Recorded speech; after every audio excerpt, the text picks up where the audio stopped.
satu tema yang sangat licin dan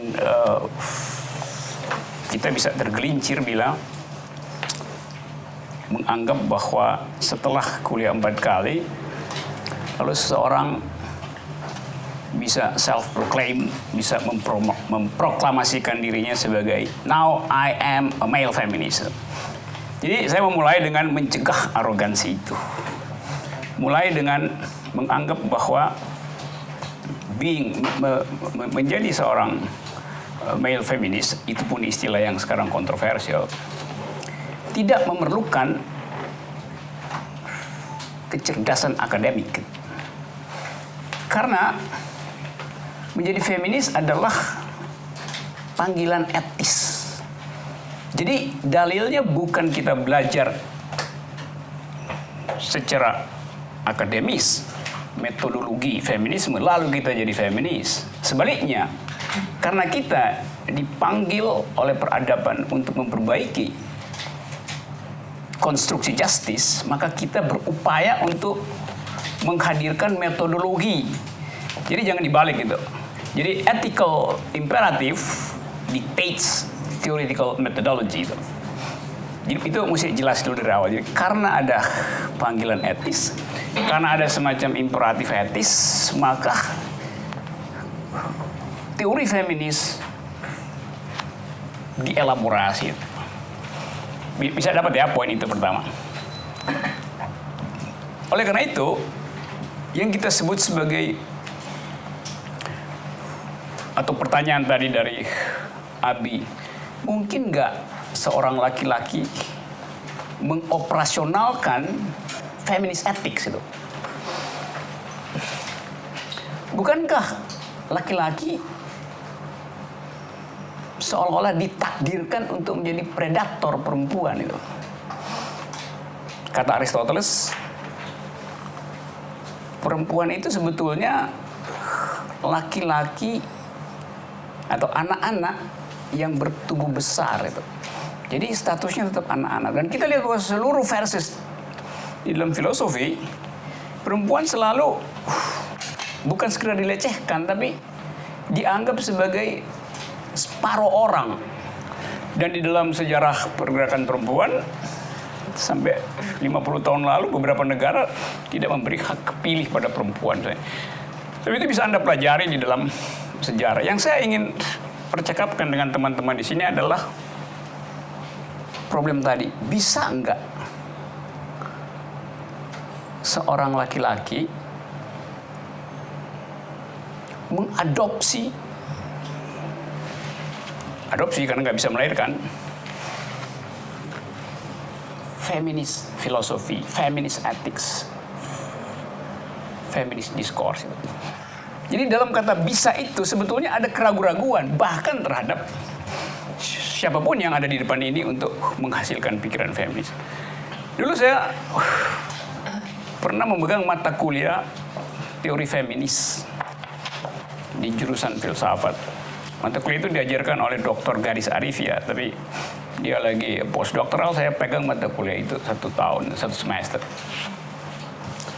Lalu beberapa wartawan bertanya,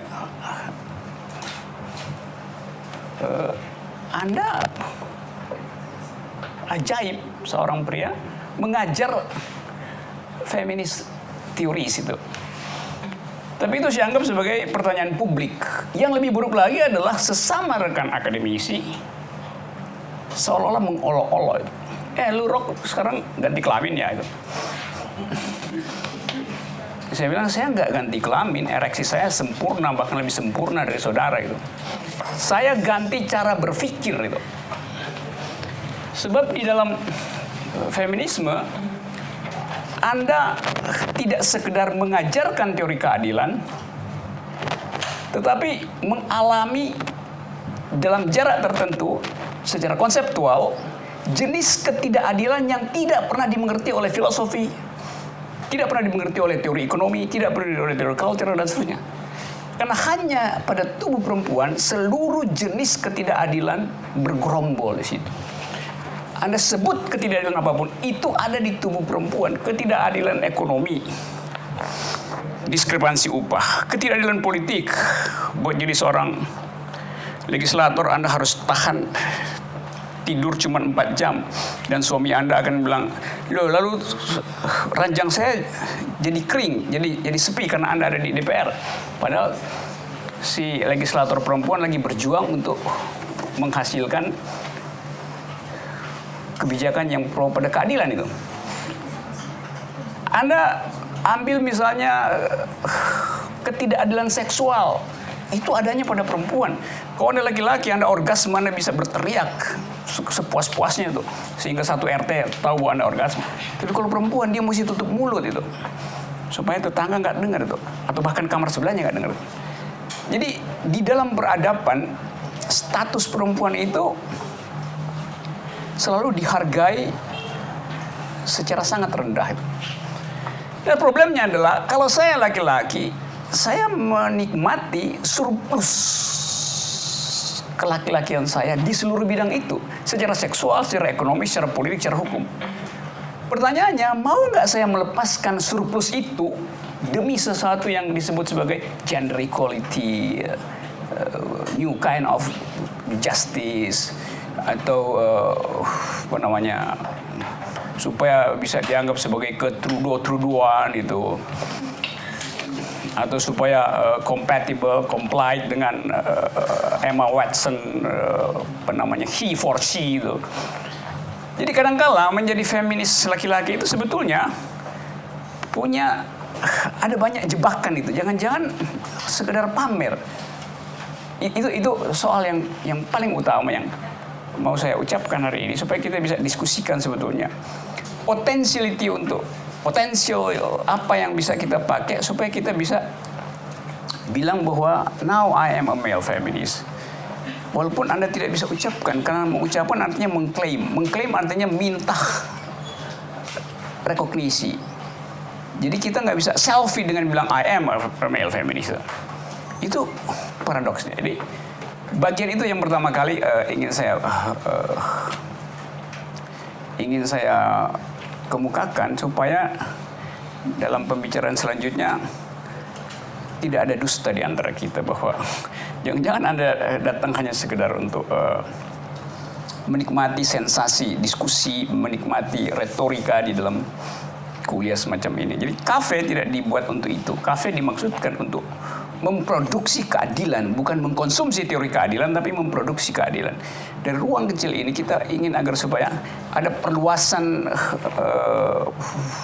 gaung, bahwa ada sekelompok orang yang terus memikirkan jenis keadilan yang jauh lebih penting daripada soal YouTube-nya Kaisang, jauh lebih penting dari tibanya presiden pakai kijang ke Turki. Karena cuma kijang yang muat banyak orang tuh, satu keluarga. Tentu itu soal publik yang bisa kita kritik. Tapi ada jenis problem yang panjangnya itu sepanjang peradaban, yaitu inequality, injustice terhadap perempuan. 25 abad perempuan itu dilecehkan oleh separuh umat manusia yang kebetulan bentuk kelaminnya adalah laki-laki itu. Jadi itu sudut pandang yang akan kita bicarakan. Nah, supaya kita bisa masuk di situ, coba kita mulai saya rubah sedikit cara kuliah hari ini. Dengan setiap orang memberi semacam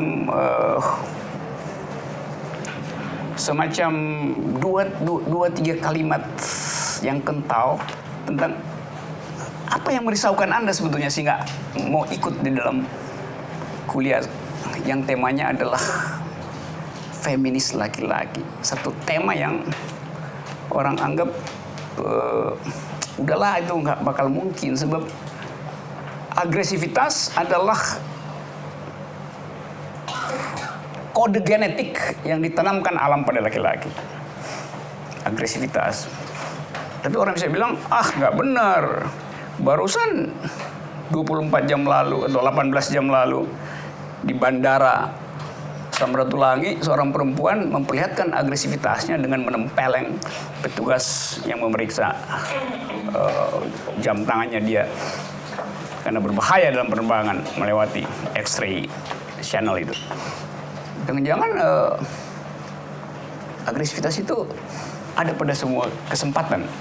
Jadi bukan pada orang, tapi agresivitas bisa dimunculkan pada kesempatan apapun.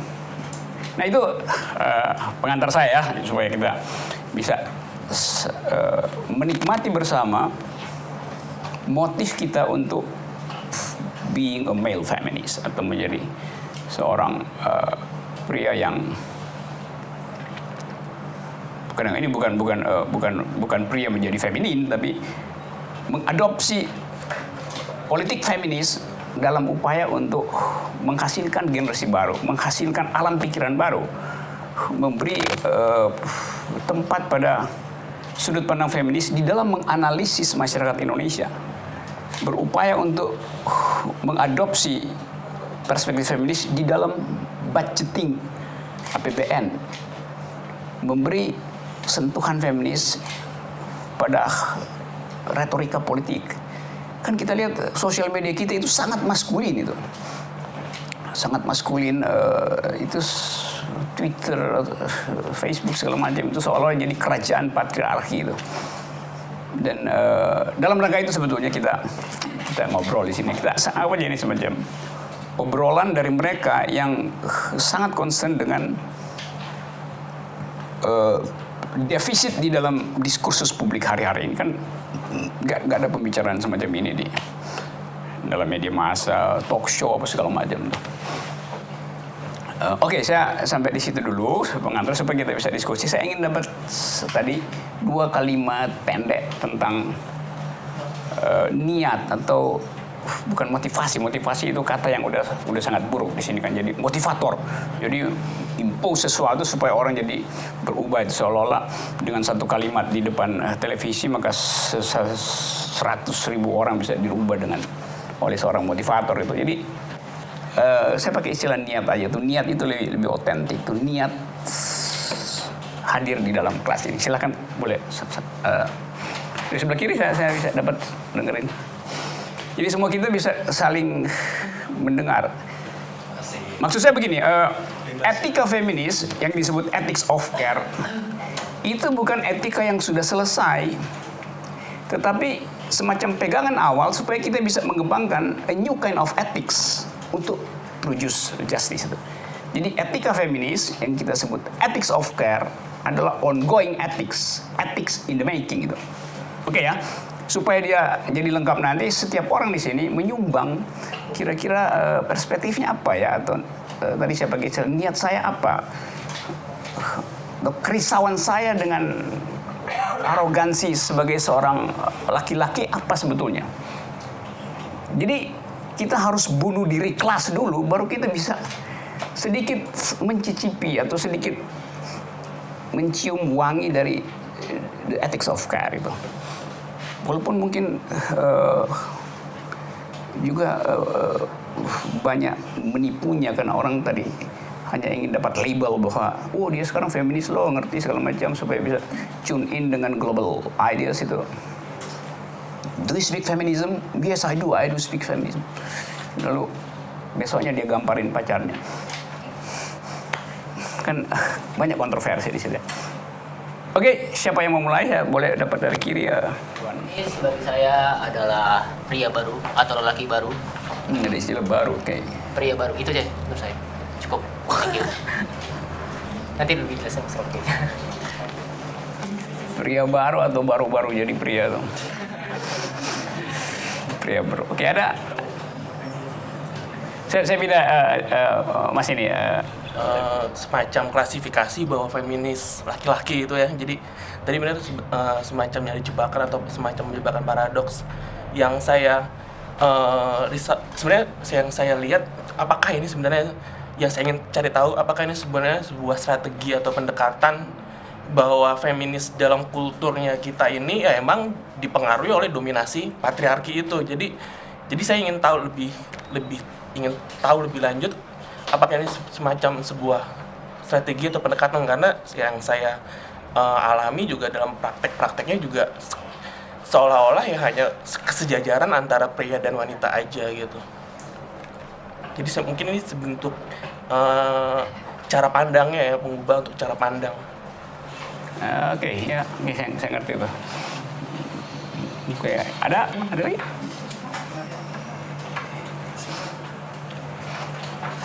Siapa mau nyumbang 1-2?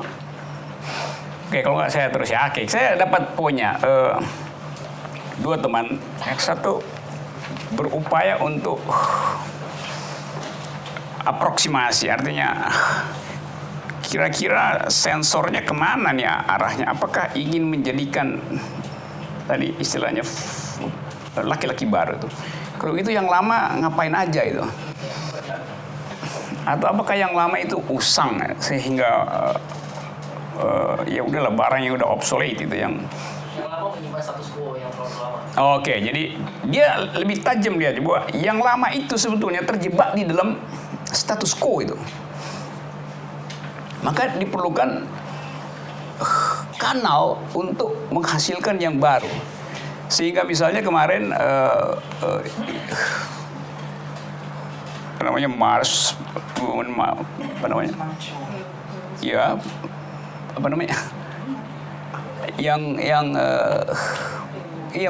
March di Washington itu International Women's Day ya. Oke. Indonesia Women's Day baru pertama kali atas inisiatif dari istri Trudeau ya. Laki-laki dilibatkan di dalam aktivitas sehingga semua orang merasa kalau saya ikut long march bersama-sama perempuan, maka saya bisa mulai merasakan menjadi laki-laki baru. Ada efeknya. Tentu ada efeknya tuh. Paling nggak dia merasa bahwa gue berani diledek sekarang. Dan di sini juga dilakukan itu. Di sini ada laki-laki feminis yang ada kelompok yang disebut laki-laki baru ya. Aliansi namanya. Ya, bukan solidaritas laki-laki baru ya. Kata aliansi juga itu terlalu patriarkis itu. Aliansi itu, kata aliansi itu orang ngertinya itu mulai dari sekutu waktu menghajar Perang Dunia Kedua itu aliansi. Apalagi di dalam politik aliansi artinya persekutuan strategis untuk melumpuhkan lawan itu. Jadi kata itu sendiri ada masalah tuh, kata aliansi itu. Jadi beban pertama adalah menemukan istilah misalnya laki-laki baru nggak ketemu. Di male feminis juga orang merasa male feminis itu semacam sound bite aja yang makin lama makin gak ada isinya misalnya. Oke, tapi tadi ada distingsi bahwa yang lama itu the old established laki-laki yang mungkin nggak sesuai lagi dengan arahan zaman, sehingga ngapain sih jadi laki-laki dalam versi yang lama tadi, sehingga cari laki-laki. Oke, sampai di situ. Terus yang berikut menganggap bahwa dia lebih ingin mengetahui sebetulnya posisi dari feminis laki-laki di dalam teorisasi itu. Itu dalam upaya untuk menghasilkan diskursus baru dalam teori feminis, atau itu semacam sempalan dari teori feminis, atau itu tak terhindaran dari ekspansi teori feminis sekarang ini, sehingga kalau a man who graduates yesterday and stop learning feminism today is gonna be uneducated the day after misalnya. Oleh karena itu dia jadi belajar tentang feminis lagi. Sama seperti kalau sekarang orang nggak ngerti environmentalism misalnya, dianggap sebagai, wah lu kok bodoh banget ya, lu kok orang lama gitu nggak ngerti tentang environmental ethics misalnya. Itu masalahnya tuh. Nah, saya coba uraikan dulu beberapa soal itu ya dari dua teman tadi. Yang pertama adalah istilah ethics of care. Biasa disingkat ethics of care. Di kita diterjemahkan etika kepedulian. Apa sebetulnya yang jadi concern dari grup feminis yang ingin mempromosikan a new kind of ethics of care. Anda bisa baca di literatur, nanti ada orang namanya Carol Gillian, apalagi Alison Jagger, banyak itu Anda bisa baca aja. Dan itu debatnya masih berlangsung. Tapi kita mau ambil esensinya aja. Ethics of care tiba-tiba di-upload dalam paruh terakhir abad yang lalu, sehingga semua orang berkerumun di sekitar isu itu. Isu ekonomi, ethics of care menghasilkan SEN index, indeks kebahagiaan, indeks harapan hidup. Sehingga orang nggak bicara lagi soal GDP misalnya buat mengukur kesejahteraan. Orang pergi pada, yuk bahagia nggak sih itu? Distribusinya terbagi dalam kategori gender apa enggak? Lalu ada gender mainstreaming budgeting itu. Orang merasa bahwa bumi ini kalau tidak disentuh oleh ekofeminisme itu eksploitasi nggak akan berhenti. Maka ada ethics of care yang diekspansikan ke dalam soal-soal lingkungan hidup. Politik itu kalau nggak ada affirmative action itu akan jadi semacam pertarungan di antara dua blok laki-laki itu. Laki-laki yang marah dan laki-laki yang sedang berkuasa itu. Maka diajukanlah kaukus perempuan. Tetapi yang ingin kita persoalkan hari ini, atau yang paling nggak saya ingin minta pendapat saudara-saudara adalah, apakah caring itu esensi seorang perempuan? Sehingga ada teori ethics of care. Dari mana ada ethics of care? Di dalam teori saya bisa terangkan panjang lebar, tetapi ethics of care ini semacam reaksi terhadap ethics of right. Etika yang basisnya hak. Etika yang basisnya hak itu sifatnya universal. Tapi ethics of care selalu pergi pada local situation, kondisi lokal. Jadi dia memihak pada keadaan lokal, bukan pada doktrin universal. Bisa ikut ya uraian ini. Jadi bukan pada semacam etika utilitarian dari Jeremy Bentham atau etika deontologi dari Immanuel Kant misalnya. Kalau kita bicara tentang ethics of right yang sifatnya universal, maka dari ethics itu timbul praktek moral. Jadi praktek moral diuji, dievaluasi berdasarkan ethics of right. Praktek moral dievaluasi berdasarkan ethics of right. Yang terkenal adalah utilitarianism, deontologi, itu bisa dibaca sendiri. Itu sangat itu teori. Ada prinsip-prinsip moral, ada prinsip-prinsip keadilan yang dengan itu kehidupan konkret ditakar, dievaluasi. Sebaliknya, ethics of care mulai dari problem injustice, problem inequality. Problem ini yang kemudian menghasilkan prinsip itu. Jadi terbalik ya cara lihatnya. Karena problem-problem ini dianggap tidak mungkin dipahami oleh ethics of right, karena ethics of right ditulis sebetulnya dengan perspektif virtue. Virtue itu artinya power dari laki-laki. Jadi ethics of right bias ke laki-lakian. Justice adalah bila ini. Iya, tapi justice bagi perempuan tidak datang dari abstraksi. Justice pada perempuan datang tiba karena dia mengalami injustice. Jadi jangan ajarin misalnya perempuan tentang teori ketidakadilan. Ya tiap hari dia mengalami itu. Jadi nggak perlu teori itu. Oleh karena itu perlu teori yang lain, sehingga ethics of care itu jadi semacam koreksi terhadap sifat ethics of right yang universal sekaligus patriarkis itu. Dari versi ini kemudian timbul berbagai macam praktek ethics feminis. Jadi ini dulu yang penting kita bedain, bahwa ethics of right menganggap moral itu universal, problem manusia itu universal, ethics of care menganggap bahwa respons terhadap problem itu tidak universal. Jadi ini merespons problem, yang ini mencari prinsip-prinsip abstrak. Sekarang kita bisa lihat bahwa ini selalu bersifat situated knowledge. Nah, ini agak teoritis, tapi ya oke, saya sebut aja istilahnya. Saya nggak akan masuk jauh ya, supaya kita nggak kehilangan kenikmatan untuk diskursus.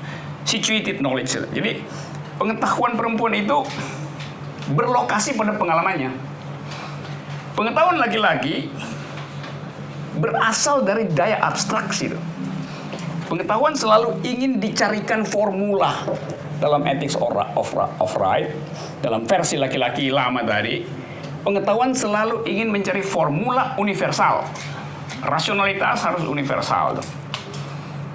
Sementara pengetahuan perempuan tumbuh dari situasi konkret. Jadi pengalaman ketumbuhan perempuan itulah yang disebut pengetahuan. Bukan formula abstrak, apalagi dirumuskan oleh filosofi itu. Bisa dapat ya? Jadi samar-samar kita mengerti kenapa ada energi begitu besar pada kalangan feminis untuk produce new kind of ethics. Karena ini tadi kata teman kita tadi, Engel, ini adalah laki-laki lama. Kalau mau jadi laki-laki baru, main di sini dong gitu. Jangan lo main jadi anak sevel melulu. Jadi anak kafe dong gitu. Bisa dapat ya ide itu tuh. Buat mereka yang punya niat untuk menulis disertasi atau tesis tentu akan usuk literatur. Tapi saya mau, kecuali ada pertanyaan tentang teori, saya akan terangkan dengan secara saksama dan dalam tempo singkat-singkatnya. Oke, ini ada 2 soal. Sekarang saya balik pada pertanyaan tadi itu. Niat untuk menghasilkan new kind of ethics itu, a new kind of ethics, bukan sekedar a new ethics, tapi a new kind of ethics. Etik bukan etik baru, etik jenis baru itu. Itu tumbuh sampai ya, buku Carol Gillian itu tahun 70 udah terbit. Judulnya apa ya? In a Different Voice itu. Justru karena dia menganggap bahwa tidak mungkin etika itu, kita tahu etika bukan etiket ya, etiket itu tata cara bergaul. Etika artinya prinsip-prinsip pengatur problem moral. Tidak mungkin etika itu dibuat sama antara laki-laki dan perempuan. Karena itu different voice itu. Voice perempuan itu lain dengan voice laki-laki. Sama sih, kalau saya lagi bicara, sebetulnya saya nggak pakai ethics of care. Karena saya berupaya untuk mengatur suara saya supaya terlihat utuh vokal itu. Saya berupaya untuk mengatur tata bahasa saya supaya kelihatan koheren. Supaya konsisten itu. Saya berupaya untuk mengucapkan kalimat secara logis. Jadi sekarang pun saya nggak jadi seorang feminis karena saya memakai bahasa laki-laki. Saya memakai grammar laki-laki. Saya memakai cara berpikir laki-laki. Saya berupaya supaya kalau Anda bertanya, saya harus bisa jawab dan jawaban itu harus benar-benar final itu. Itu semua kan arogansi kan? Jadi Anda bayangkan kesulitan untuk menjadi seorang feminis misalnya. Tetap ada di momen ini ketika saya sedang mengajar tentang teori feminis misalnya. Karena itu misalnya seorang penganjur ethics of care, Bell Hooks misalnya, nama orang itu Bell Hooks. Kalau dia menulis, Bell Hooks ini namanya tuh. Nanti editornya ganti, ini B dia bikin Bell. Kok salah ini paling typo nih, typo. Mestinya Bell dong. Karena standar penulisan nama itu B-nya mesti besar, kapital namanya. Nah si feminis ini marah, dia bilang, iya gua ganti nama gua B karena B besar itu patriarkis. Baru belakangan orang ngerti bahwa iya itu hak dia buat bilang bahwa Supaya Anda tahu bahwa saya ingin, kata si Bell Hooks, menulis di dalam versi bahasa perempuan, saya pakai nama saya dalam bentuk huruf kecil itu. Tapi jangan Anda anggap semua orang yang memakai huruf kecil lalu benar-benar jadi feminis laki-laki, kan? Ada aja memang gayanya. Jadi ada ideologi bahkan di dalam huruf. Dia memilih untuk berontak terhadap B capital. Dia pakai B kecil, Bell Hooks. No? Rumusnya kan begitu kan. Nggak mau dia. Jadi sejauh itu perkembangan ethics of care, yaitu berupaya untuk mengambil, bukan konfrontasi tapi mengambil inisiatif untuk menjadi otentik dengan menyusun sendiri jalan pikiran, yaitu jalan pikiran feminis. Di Prancis, upaya itu dilakukan secara sungguh-sungguh oleh sekelompok yang memakai nama Psyche et Politique itu.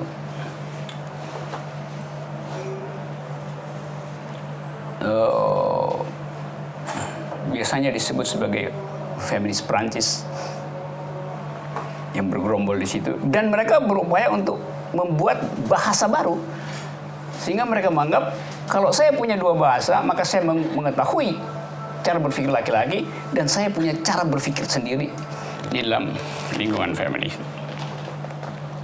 Hélène Cixous, siapa lagi?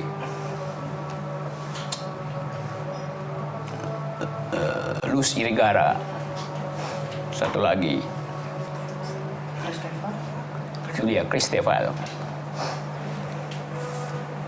Lalu orang bilang, iya tapi you kan memakai teori itu dengan mengutak-ngatik psikoanalisis Lacan gitu, yang adalah seorang laki-laki. Jadi Anda bayangkan, sumber pengetahuan pun dia mesti layani orang yang cemburu karena pikiran laki-laki. Filsuf psikoanalisis paling berpengaruh di Prancis namanya Jacques Lacan diambil alih oleh perempuan lalu dianggap tidak otentik. Jadi bayangkan upaya untuk merevolusioner bahasa pun dicurigai sebagai tidak otentik. Jadi berat sekali untuk menghasilkan feminist ethics di dalam upaya itu. Nah, oleh karena itu ada semacam pesimisme. Sekarang ada pesimisme luar biasa. Kemarin ada seorang yang menulis di Harvard Business Review yang memperlihatkan satu peristiwa, ada orang yang mungkin dia pakai apa namanya, baju feminis itu, namanya how looks like itu apa? Apa ya? This is how feminis look like. Dan masuk bar sambil menganggap bilang bahwa saya seorang feminis, lalu dia mulai harass perempuan itu loh. Lalu peristiwa itu mungkin ada di koran, maka dianggaplah bahwa ya nggak mungkinlah laki-laki jadi feminis itu. Tetap mereka ingin berada di dalam surplus value dari patriarki itu. Itu yang saya mulai tadi bahwa apa bisa itu hal itu dilakukan. Nah, salah seorang yang menganggap nggak mungkin itu bisa dilakukan adalah, kita perlu tahu juga beberapa nama ya, Audre Lorde. Audre Lorde ini menulis satu paper pendek judulnya The Master's Tool, yaitu upaya dia untuk mengatakan bahwa kita janganlah percaya pada laki-laki itu. Upaya mereka untuk menolong kita sebetulnya adalah permainan politik semata. Karena itu terkenallah ucapan Audre Lorde, the master's tool cannot dismantle the master's house. Atau the master's tools will never dismantle the master's house.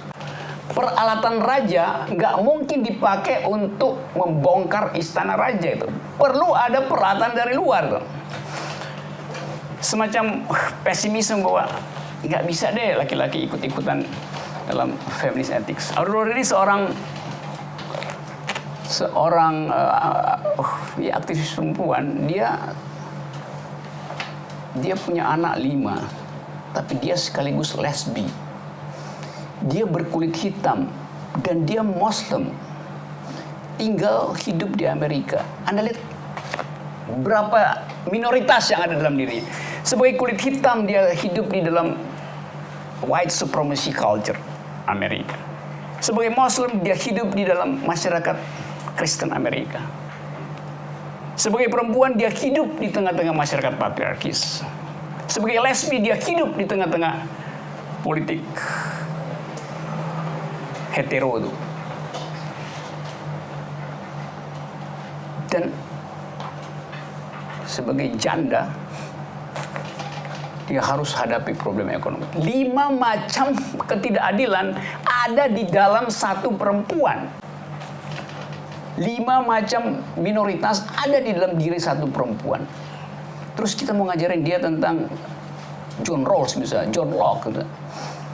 Tentang nawacita misalnya. Dan di kita, dalam masyarakat kita, banyak yang semacam itu, tapi tidak bisa mengucapkan problemnya.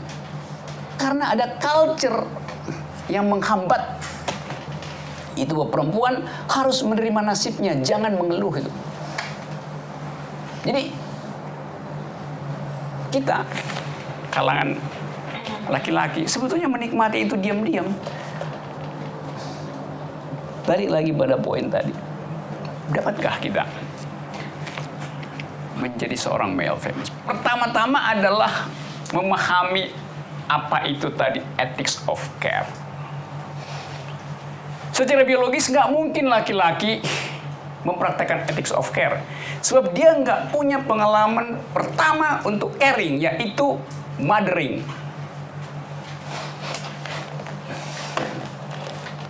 Gimana you mau care kalau you nggak pernah tahu cara membagi diri lu dengan bayi lu misalnya.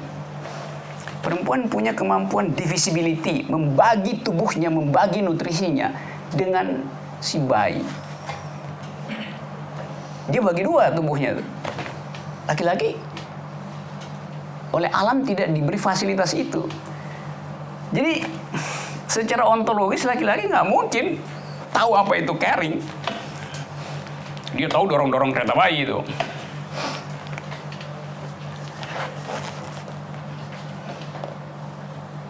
Tetapi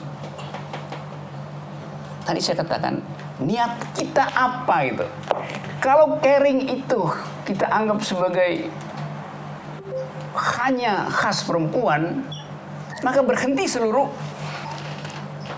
upaya untuk menghasilkan justice. Ini soal yang saya sebut tadi. Gampang kita bicara, kita ucapin ethics of care itu. Saya bisa nulis, Anda bisa nulis di semua koran tentang ethics of care, bisa bikin disertasi tentang ethics of care. Tetapi pertanyaan ontologisnya adalah caring itu melekat hanya pada pengalaman care. Dia bukan teori. Di dalam literatur Anda bisa lihat ethics of care ada beberapa prasyarat. Pertama misalnya attentiveness. Bisa, laki-laki bisa attentiveness, attentive. Attentive apa bahasa Indonesianya? Apa ya? Peduli gitu ya, Bang. Attentive. Apa bahasa Indonesia? Attentive ya. Attentive. Iya, penuh perhatian ya. Penuh atensi, orang bilang.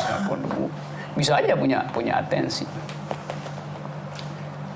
Tetapi kalau saya beratensi misalnya pada seorang perempuan, sering hanya karena saya ingin menolong dia on the spot supaya saya nggak dibebani dengan cengengnya, dengan galaunya segala macam. Udah nih. Tapi kita nggak masuk di dalam psikologinya tuh. Karena kita nggak tahu sebetulnya apa yang terjadi. Jadi attentiveness itu kadang-kala permukaan aja yang bisa kita lakukan. Oh, lu penuh atensi ya, iya. Tapi lu nggak bisa bedain dia lagi marah karena gembira atau marah karena disakiti tuh. Nah, saya mau sadarkan itu supaya tadi dari awal saya katakan kita nggak cepet-cepet menganggap bahwa menjadi seorang male feminis, menjadi seorang feminis laki-laki itu cuma soal menghafal teori filsafat, menghafal teori etika, membuat daftar. Ini yang namanya etik feminis. Etik feminis artinya punya responsibility. Ya itu gampang. Tapi apa yang disebut responsibility itu? Itu beban di tingkat teori, belum di tingkat politik, di tingkat kebijakan misalnya. Oke, saya berhenti di situ ya, supaya kita nggak terlalu wah, kok berat banget gitu. Enggak, saya justru memperlihatkan itu supaya nanti kita bisa menguji diri sendiri. Apakah kita ingin menyumbang paling nggak di dalam upaya untuk menghasilkan tadi jenis masyarakat baru gitu. Ada pertanyaan? Udah sejam. Silakan. Saya nggak terlalu banyak tahu tentang feminisme, cuman dari tadi yang Bapak deskripsikan tuh kayaknya tuh sifat dasar dari laki-laki tuh kayak nggak ada bagus-bagusnya gitu loh. Termasuk yang tadi Bapak bilang tuh yang kayak menanganin alam juga harus ada biofeminis ya. Apa hakikat laki-laki tuh kayak menghancurkan, mengeksploitasi? Ya itu yang karena ya memang pengetahuan saya tentang feminis praktis nggak ada ya. Toh kenyataannya terus Bapak bilang juga laki-laki tuh sebenarnya basically nggak punya kemampuan untuk caring karena nggak pengen tahu gitu sebenarnya. Pengetahuan Sarah tentang feminis sama seperti pengetahuan saya tentang ginekologi, terbatas.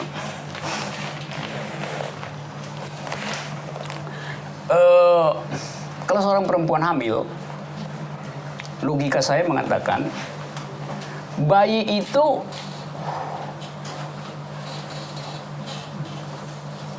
di taking care oleh ibunya karena dia adalah unsur yang sama dengan rahim. Bayi dan rahim itu satu kompleks. Karena itu suhu si bayi bisa diketahui melalui suhu ibunya. Detak jantung si bayi juga bisa diketahui melalui detak jantung ibunya tuh. Kan dia ada di dalamnya kan, sama kan? Misalnya secara fisika kalau dia lain, itu frekuensinya tabrakan lalu menimbulkan gelombang aneh tuh. Kan mesti ritmenya sama kan, ritme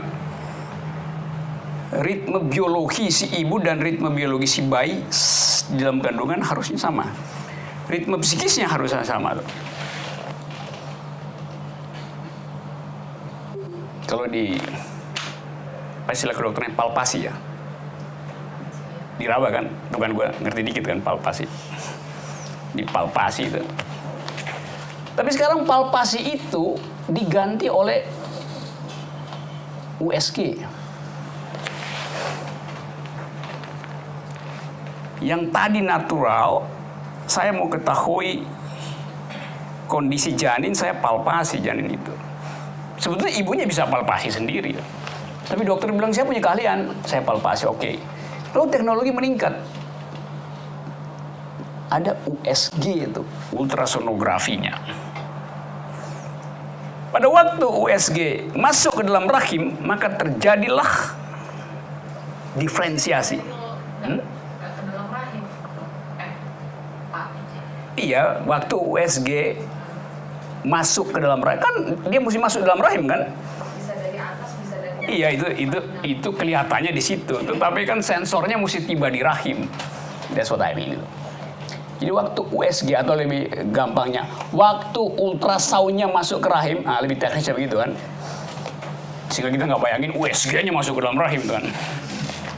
Waktu ultrasonografinya itu masuk ke dalam rahim, ada pantul balik gelombang ke dalamnya. Maka dianalisislah di mesinnya itu kan.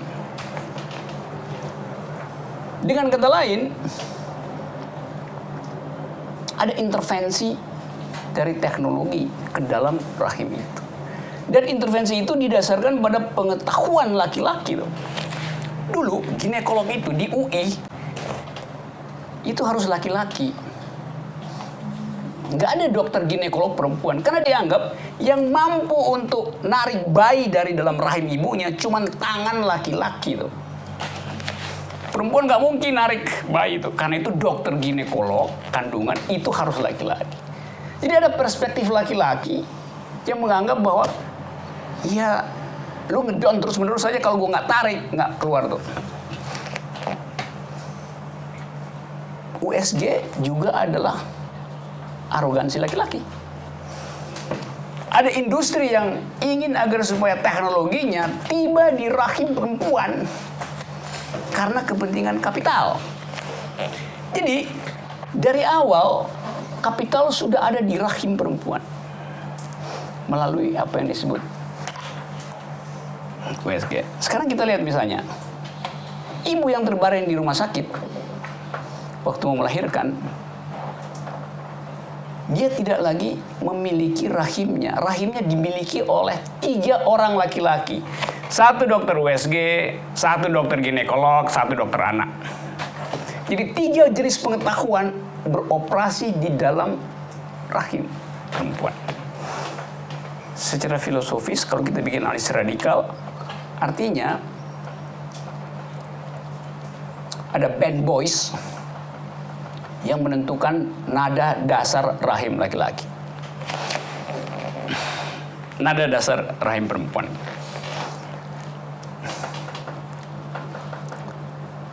Sekarang kita lanjutkan. Bayinya lahir. Lalu ada rejim tentang pembatasan penduduk. Maka dipaksalah rahim itu untuk dipasang IUD itu. Atas nama efisiensi ekonomi. Kan mesti jalan kan di beberapa negara kan. Jadi Anda lihat lagi rahim perempuan itu setelah selesai dikolonisasi oleh 3 pengetahuan laki-laki, ginekologi, dokter anak sama ahli ronsen, bahkan bisa 4 tuh, anestesi juga bisa ada di situ. Rahim itu pindah pada rahim politik, pindah ke dalam rahim negara. Negara akan ngatur rahimnya tuh. Bahwa rahim ini hanya boleh menghasilkan 2 anak. Itu aturan politik. Kita bisa berdebat, tapi kan demi kesejahteraan, demi utilitarisme. Iya, tapi dasarnya adalah rahim itu pindah dari aturan dokter ke aturan negara. Jadi politik sejak awal ada di dalam rahim perempuan. Karena itu rahim perempuan adalah lokasi politik sebetulnya. Sekarang si bayi jadi politisi. Si bayi ini akhirnya masuk sebuah partai. Yang tadinya bayi, dia masuk di situ lalu bergabung dengan kaukus perempuan di parlemen. Yang bayi tadi yang udah jadi politisi dewasa. Dengan maksud agar supaya kepentingan perempuan bisa diajukan sebagai dasar pembuatan kebijakan itu. Kan itu namanya kaukus politik perempuan tuh. Tapi kemudian dia kaget bahwa di dalam rapat-rapat kaukus setiap anggota kaukus perempuan itu harus menelpon dulu ketua partainya. Yang adalah laki-laki. Walaupun misalnya berjenis kelamin perempuan. Jadi dari rahim dokter begitu jadi politisi udah disuruh KB, dia masuk politik, dia nggak bisa dapat otonomi karena setiap keputusan yang harus dibuat oleh kaukus perempuan harus dikonsultasikan dengan partai. Padahal dalam teori politik, kaukus itu otonom, tidak boleh dipengaruhi oleh partai politik. Justru kepentingan itu yang menghasilkan otentisitas dari sebuah kaukus. Kaukus perempuan mengolah kasus perempuan lepas dari mandat politik partai. Kalau kita beradab menghargai apa yang disebut kokes itu, nggak terjadi. Kembali Anda lihat politik bahkan masuk ketika si perempuan yang tadinya bayi udah jadi politisi tuh. Kalau dia pulang malam, rumahnya di Tangerang, maka dia akan ditangkap oleh aparat karena dianggap sebagai pelacur pulang di jam 2 malam itu. Karena ada perda moralitas di Tangerang. Jadi Anda lihat dari bayi sampai dia jadi politisi, bahkan mau masuk rumahnya sendiri jam 2 malam, dia diatur oleh moralitas laki-laki. Kalau laki-laki nggak ada yang disebut cabo laki-laki, nggak ada. Yang adanya perempuan yang disebut cabo ke pulang jam 2 malam kan. Jadi kita lihat bahwa rentetan injustice itu ada sejak dari rahim lalu pergi ke dalam policy negara. Itulah genealogi dari keperempuanan. Dan itu yang berbasis pada ethics of right, dievaluasi oleh ethics of right, itu ethics yang universal. Jadi situasi keperempuanan tidak dipahami oleh ethics of right yang bertendensi abstrak, berorientasi universal itu. Oleh karena itu, di dalam ethics of care ada suasana situated knowledge yang dipraktekkan untuk menghasilkan prinsip. Saya ulangi lagi tadi ya. Di dalam ethics of right, udah ada prinsipnya, maka dievaluasilah moralitas. Dalam ethics of care, sebaliknya. Situasi khusus ini yang kemudian menghasilkan kesepakatan etik. Dapat poin itu? Bisa dapat ya? Kontras itu tadi. Dokter Sarah itu. Tentu kita bisa berbantah, iya tapi kan USG mempermudah. Iya, dengan sendirinya, tapi kalau kita bikin cost benefit analysis, sebetulnya juga tidak, karena akhirnya ada ketergantungan terhadap perkembangan teknologi itu. Maka si ibu akan bilang, iya tapi saya jangan di rumah sakit B deh. Setahu saya itu di USG di rumah sakit saya itu dia 125 slices buat baca itu, jadi pindahin dong itu. Padahal yang diperlukan mungkin cuma termometer buat mengukur suhu bayi. Tetapi sensasi teknologi dibuat sedemikian rupa sehingga seolah-olah tidak lengkap bila tidak comply dengan the latest IT itu. Lalu kemudian kita bilang, ya ternyata nggak benar. Kan sama dengan kasus kolesterol yang kemudian oleh pemerintah Amerika mengatakan bahwa sejak 2 bulan lalu kolesterol bukan penyakit. Jadi makan aja daging sebanyak-banyaknya.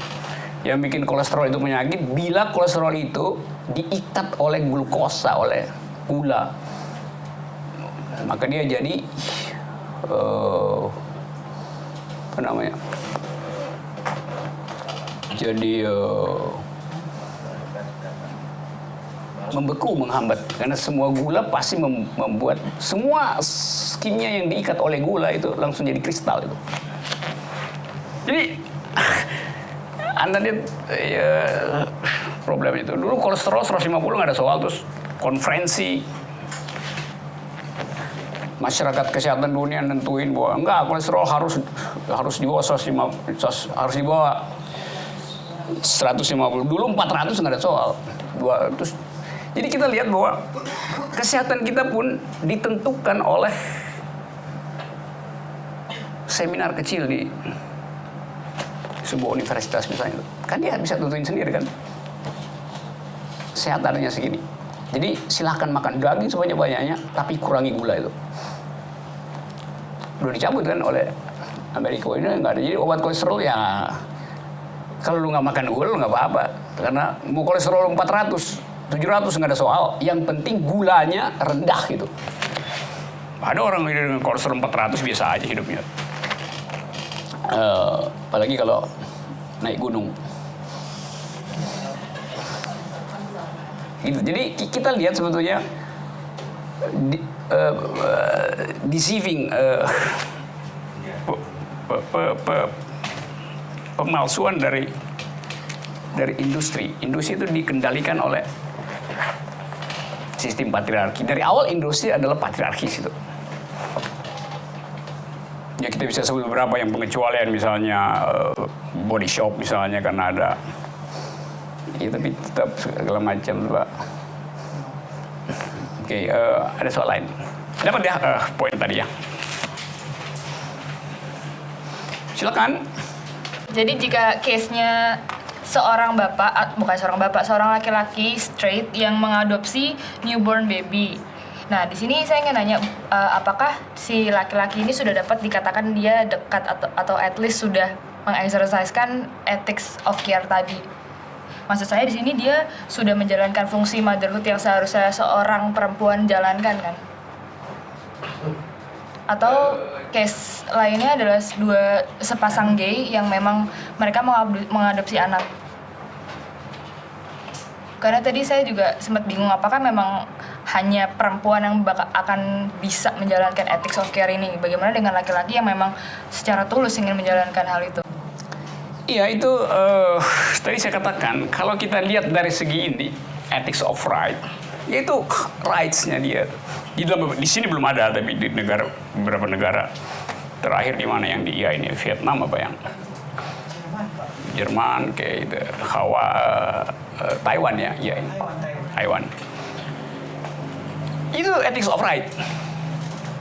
Tapi saya katakan tadi, kasus di dalam moral cases di dalam feminism itu mesti dilihat lapisan konteksnya tuh. Lapisan teks, lapisan konteks. Jadi saya nggak tahu, ya boleh aja kita mungkin iya. Ya tapi mungkin dia tahu bahwa dia mau investasi pada si bayi itu. Ya care, ya nggak tahu Bu, mungkin bukan itu care-nya. Dia care atas harta bendanya. Kalau dia punah nanti, harta bendanya tiba kemana tuh. Oleh karena itu dia adopsi anak. Jadi kita mesti hitung itu. Orang yang menghitung harta benda mau kemana itu utilitarian ethics, bukan ethics of care. Motif di depan talk show adalah dua laki-laki adopsi anak untuk memperlihatkan ethics of care. Kita nggak tahu. Saya nggak mau bilang iya supaya kita punya daya critical analysis terhadap problem-problem semacam itu. Sama seperti cerita saya tadi bahwa seorang laki-laki masuk kafe dengan "Now I am a male feminist" itu.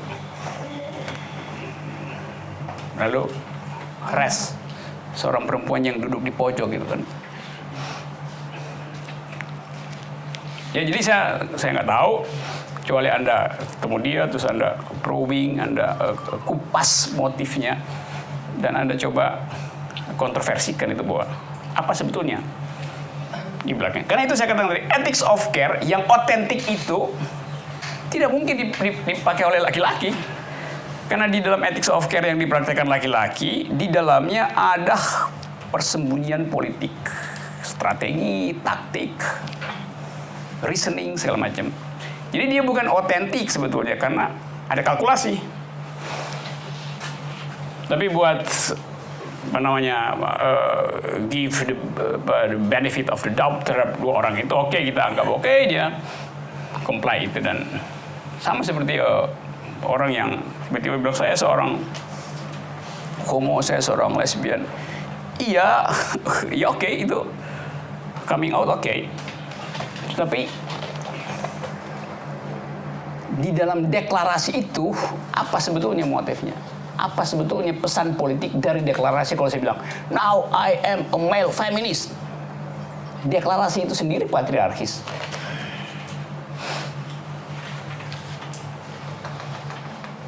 Bagian akhir nanti kita coba rapikan ya. Saya masih sodorin kontroversi aja dari tadi tuh. Supaya kita tidak cepat-cepat ingin mengkonsumsi feminist ethics. Karena justru nanti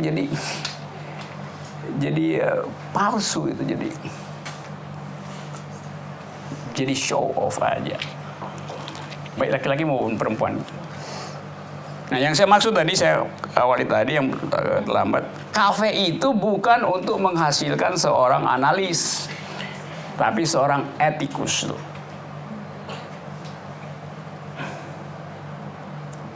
Menjadi feminis bukan paham teori feminis. Jadi bukan kecerdasan akademis yang diperlukan untuk jadi seorang male feminis, tapi kecerdasan etis. Oke, ada yang lain? Ya. Bulan lalu terjadi satu debat gitu di sosial media bahwa lu ngerasain deh katanya masuk ke gerbong perempuan itu gimana rasanya kayak neraka. Nah, apa sih sebenarnya yang terjadi gitu setelah pemisahan kebijakan publik itu dan dipisahkan malah bisa dikatakan tambah chaos gitu. Apa sebenarnya yang terjadi gitu? Karena saya memang nggak pernah masuk ke gerbong itu gitu. He for she, kata Emma Watson. Maksudnya begitu kan? Kalau itu didalilkan dari awal pada publik. Tetapi pemerintah kan bereaksi aja seolah-olah dengan memproteksi perempuan maka dianggap negara ini udah feminis karena gerbongnya dipisah. Loh, justru itu mempertajam patriarkisme. Justru division itu menghasilkan semacam you kan perempuan kan, karena itu lu mesti dikasih gerbong khusus kan lu lemah kan, rawan. Jadi ada diskursus yang palsu di dalam public policy karena tidak berbasis pada social policy itu. Jadi saya terangin sedikit ya ini. Ada public policy, yaitu gerbong. Public policy ini dibuat oleh pemerintah. Undang-undang itu dihasilkan di dalam debat DPR itu. Tetapi public policy ini filosofinya adalah ethics of right tadi. Tapi jangan kan kita care pada perempuan. Iya, kalau you care pada perempuan, yang mesti lu lakukan adalah undang-undang anti patriarki. Misalnya dengan meloloskan atau menomorsatukan pembahasan rancangan undang-undang pelecehan seksual yang justru nggak dibahas di DPR. Jadi dengan cepat kita tahu bahwa enggak tuh pemerintah tidak mengerti ethics of care itu. Jadi dia pamer bahwa kita sudah care karena itu perempuan dikasih gerbong khusus. Pada saat yang sama dia bilang karena perempuan itu lemah maka kita protect di gerbong khusus itu. Tangan manusia itu bagian paling etis dari tubuhnya tuh. Jadi pada tangan manusia ada teks moral, ada teks agama, ada teks politik, ada teks kultural. Dan itu hanya bisa dibaca di dalam situasi eksistensial. Kalau saya pegang salaman sama dia gini, saya remas gitu kan juga nggak bisa lihat remasnya. Dia bisa tahu. Jadi dia bisa kasih sinyal, you salam bersahabat, atau salam ingin menundukkan, atau salam flirting, atau salam etis.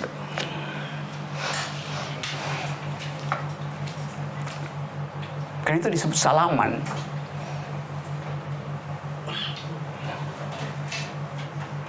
Kalau cium pipi lebih teknikalitas kan, tek tek tek. Kecuali lu berbisik sesuatu tuh. Tapi salam tangan, tapak tangan manusia kan, seluruh rahasia peradaban ada di tapak tangan manusia.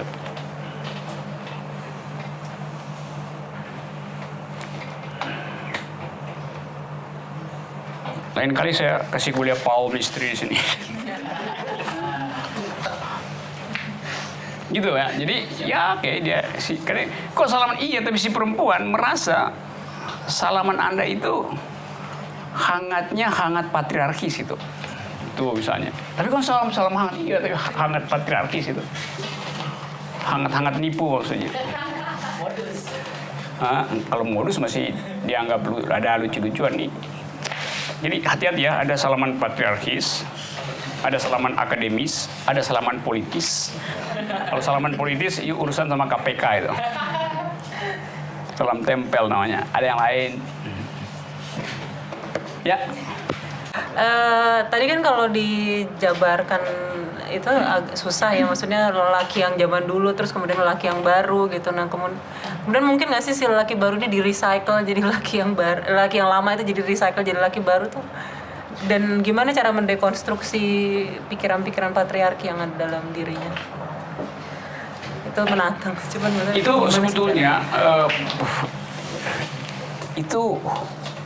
itu nggak boleh ditanyakan, sebab kalau ditanyakan dan saya bisa jawab seolah ada formula nanti itu hanya bisa dipahami oleh mereka yang jadi itu semacam tadi saya sebut deteksi aja, deteksi. Ya bisa kita bikin syarat misalnya supaya tadi saya sebut ethic of care itu beroperasi, maka syaratnya mesti ada attentiveness, mesti ada responsibility, mesti ada integrity, mesti ada competence segala macam. Bisa kita buat list of the ethic of care. Tapi orang bisa milih tuh. Yang kita sebut attentiveness, responsibility, bagi orang yang sekedar ingin selfie dengan male feminist, dia bisa jadiin itu soundbite itu, atau dia jadiin poster. Dalam upaya apa? Dalam upaya ya pamer sebenarnya. Kan pameran identitas kan yang lagi laku sekarang adalah pameran identitas. Jadi kalau dibilang kapan itu terjadi, bahkan yang sudah terjadi kok bisa berhenti, bisa berbalik. Nah karena itu saya mau katakan sekali lagi bahwa ethics of care adalah ethics in the making, bukan ethics yang final. Ongoing ethics, kita bikin sama-sama itu. Karena itu diperlukan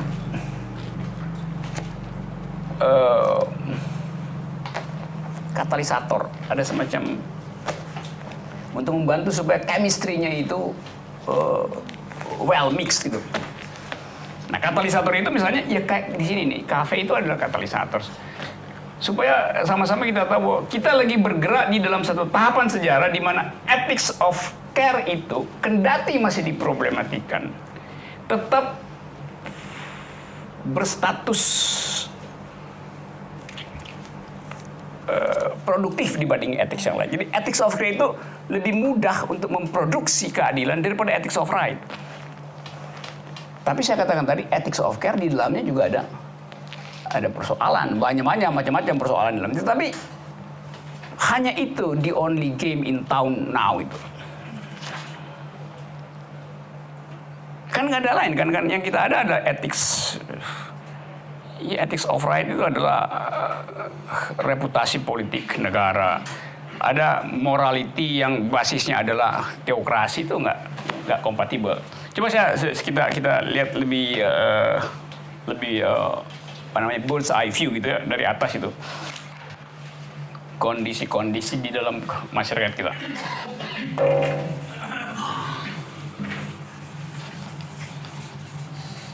Supaya kita bisa lihat potensi untuk menghasilkan ethics of care tadi di dalam keadaan masyarakat sekarang, atau kita perlu revisi hukum atau apa aja kita bisa coba lihat. Kalau masyarakat itu kita lihat secara ideologis, ada masyarakat yang sekuler itu Ada masyarakat yang teokratis. Selalu dalam sejarah ini ada terus itu. Bukan negara ya, saya bilang kondisi masyarakat yang ingin agar supaya soal-soal akhirat dipisah dengan soal politik. Ada yang menganggap bahwa politik dan akhirat itu harus nyatu. Sekuler, teokratis. Ada masyarakat yang plural. Ada yang monolitik gitu. Bisa dapat ya istilah-istilah ini. Yang monolitik, yang majemuk ini. Karena coba kita lihat misalnya masyarakat kita hari ini. Atau saya mulai dulu dengan di mana ethics of care bisa kita investasikan gitu. Di dalam lahan mana kita bisa menginvestasikan ethics of care. Ethics of right genealoginya adalah perintah Tuhan. Dasar dari etika patriarki adalah karena dianggap laki-laki itu adalah imago Dei. Apa namanya itu imago Dei? Citra dari Tuhan. Karena itu semua orang mengasumsikan Tuhan itu laki-laki. Jadi etika patriarki itu dasarnya adalah di sini nih etika laki-laki itu. Patriarki. Patriarki selalu memerlukan hierarki itu. Hierarki tertinggi adalah doktrin ketuhanan. Kalau saya kasih nama ini ya, ini F1, F2, F3, F4.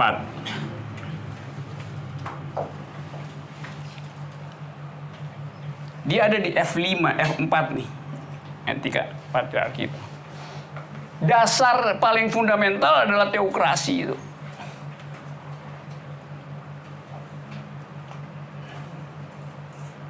The law of the father. Di dalam politik dia memerlukan hierarki. Karena itu etika patriarki selalu suka pada politik yang monolitik gitu. Dapat poin itu? Sekarang kita mau operasionalkan countervailing force dari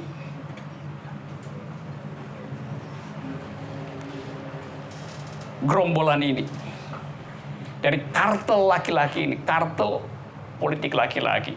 Kita mau kasih semacam balancing force-nya. Atau bahkan countervailing force-nya. Kontra etiknya itu. Kita sebut tadi ethics of care. Dengan dalam kurung ethics of care masih ada persoalan. Oke, tapi kita hanya bisa memakai istilah itu sekarang. Ada yang pakai istilah care focused ethics. Tapi sumbernya tetap sama. Diskusi di dalam ethics of care itu. Kalau kita mau kemajemukan misalnya, kita nggak mungkin minta kemajemukan itu dari sistem teokratis. Sistem teokratis dengan sendirinya hierarkis. Kita bisa pindah ke sini, plural, ethics of care. Iya, plural kita ingin, tapi tetap ada variabel teokratis. Kita mau pindah ke sini, sekuler, terpisah. Iya, tapi tetap monolitik. Ya, kita cuma bisa mengoperasionalkan ethics of care itu di dalam F2 Feminist 2.0 itu. Jadi kita cuma bisa bikin ethics of care itu produktif bila dia bekerja di dalam sistem kebudayaan dan sistem politik di sini, di mana society-nya plural, ideologinya adalah non-teokratis itu. Sekarang pertanyaannya, kompatibel nggak ini dengan kondisi masyarakat sekarang?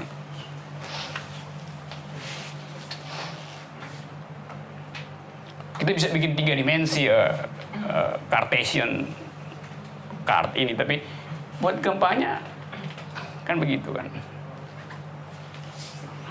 Masyarakat kita tetap bahkan masih di sini ya kira-kira. Kalau kita lihat misalnya bagaimana keadaan masyarakat kita, teokratisnya segini, monolitiknya segitu, pluralnya segini, sekulernya segini cuma. Ini kondisi Indonesia hari ini. Kenapa Trudeau bisa lakukan itu? Kenapa Emma Watson bisa he for she bisa nggak ada problem sebab itu ada di sini tuh. Kanada tuh udah di sini itu. Kita di sini nih. Dikit-dikit penodaan agama. Tapi dalam kondisi Indonesia itu sebenarnya agama yang mendekati politik atau politik mendekati agama? Tergantung headline Rakyat Merdeka Online. Atau sekedar hanya untuk ya namanya terjaga suara gitu. Ada fakta bahwa agama itu mayoritas sebagai variabel. Karena itu dia laku secara politik.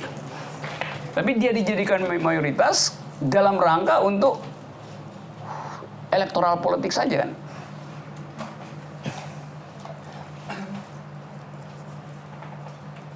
Coba kita analisis ya nih. Ini kita ada di sini. Ini kafe nih. Kafe maudinya di sini nih. Kafe Abi Gina Kafe AG. Sementara keadaan hari ini per hari ini kira-kira begini nih. Jadi kita mesti naikin ini pelan-pelan, ini geser sini pelan-pelan. Jadi ada energi untuk bikin itu makin sempit, Atau langkah alternatif, ini diekspansi ke situ, ini diekspansi ke situ. Pertanyaannya, sanggup nggak 27 orang di ruangan ini minimal berargumen dulu secara tajam untuk meyakinkan bahwa ethics of care hanya bisa blossom di dalam kebun bunga yang plural dan sekuler. Begitu juga pakai kata sekuler, langsung ateis, kafir. Jadi istilah itu pun orang nggak ngerti, wah. Orang yang paling beragama pasti sekuler. Karena dia bisa bedain antara civitas terrena dan civitas Dei. Antara kerajaan Tuhan dan kerajaan pemilu. Jadi Anda bayangin misalnya, Anda keluar dari ruangan ini, bilang, I am a male feminist. Terus Anda bilang, iya tapi mau kemana? Ya di sini tempatnya. Paksa Anda ngumpet. Menunggu cuaca. Laporan cuaca dari BMKG itu. Oh cuacanya udah. Lapangan F2 agak lenggang, silakan mendarat itu. Baru mau landing tiba-tiba naik lagi. Kenapa? Ada serombongan yang datang ke bandara dan ngamuk-ngamuk. Itu dalilnya. Tetapi saya katakan tadi, energi itu harus lebih besar dari kecemasan kita terhadap keadaan. Kalau enggak, ini jadi kuliah doang, bukan aktivitas transformatif itu. Padahal male feminist artinya mentransformasikan tadi dari yang the old established pergi pada the new kind of laki-laki.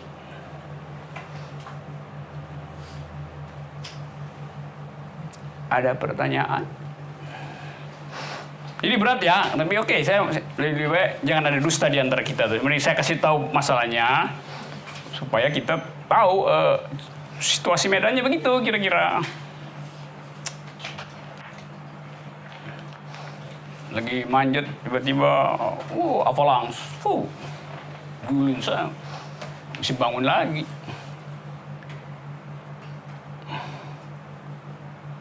Kalau saya ngajar di kelas filsafat di kampus, mungkin saya nggak ngajar yang beginian, tapi itu ada kurikulum segala macam. Tapi Jurnal Perempuan dirancang untuk memproduksi demokrasi, bukan mengkonsumsi. Di luar kita cuma jadi konsumen demokrasi, itu mesti produce demokrasi, produce feminist thought, produce ethics of care. Paling nggak dari lingkungan kecil. Nah itu memerlukan tadi saya sebut konsistensi di dalam reasoning dan konsistensi di dalam judgment. Yang pertama terkait dengan bagaimana seolah-olah banyak jebakan gitu ya, banyak ranjau ketika seorang laki-laki dikatakan male feminis, bahkan penyebutan male feminis atau segala macam label maupun dibilang lama, baru, modern, postmodern dan sebagainya itu kayak sebenarnya seolah-olah ada upaya bagaimana laki-laki itu berusaha untuk memahami care-nya si wanita yang sebenarnya itu tidak mungkin gitu kan, utopis jadinya. Nah, sebenarnya apa ya? Ada nggak sih sebenarnya kayak semacam pendekatan yang lebih dialog gitu ya, dalam arti kan kayak semacam dikotomi ya, dua kutub gitu ya. Sebenarnya ya tadi ada yang tools tadi kan, ada yang laki-laki, sebenarnya itu nggak bisa. Jadi sebenarnya penyebutan male feminis, bahkan ya sebenarnya feminis itu ya laki-laki dan perempuan itu sendiri gitu. Itu yang pertama. Yang kedua terkait dengan tadi ekspansi matriks tadi ya, yang F2 itu. Radikalnya apakah feminis ini perlu dijadikan sebuah agama baru? Maksudnya saya coba ini aja ya, yang radikal gitu maksudnya. Dalam arti kan teokratis dan mono, jadi kayak semacam ya, jadi ujung-ujungnya akan jadi sebuah doktrin baru gitu, seperti itu. Makasih. Menurut Bertolt Brecht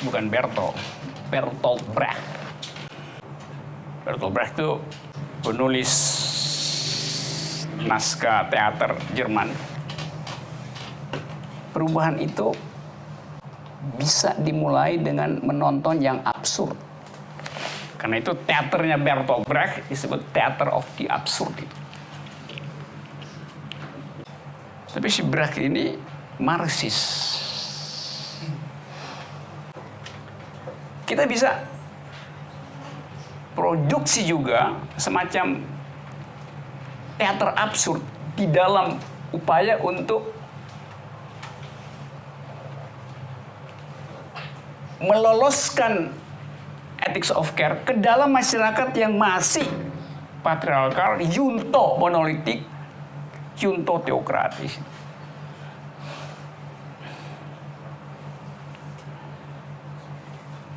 Kalau kita bisa misalnya memperlihatkan absurditas dari keadaan ini, orang bisa bilang oke, kalau begitu ada alternatif. Bisa nangkap nggak? Ya, jalan pikiran saya. Jadi kita mesti bilang ini absurd buat masa depan Indonesia nih, bagian ini.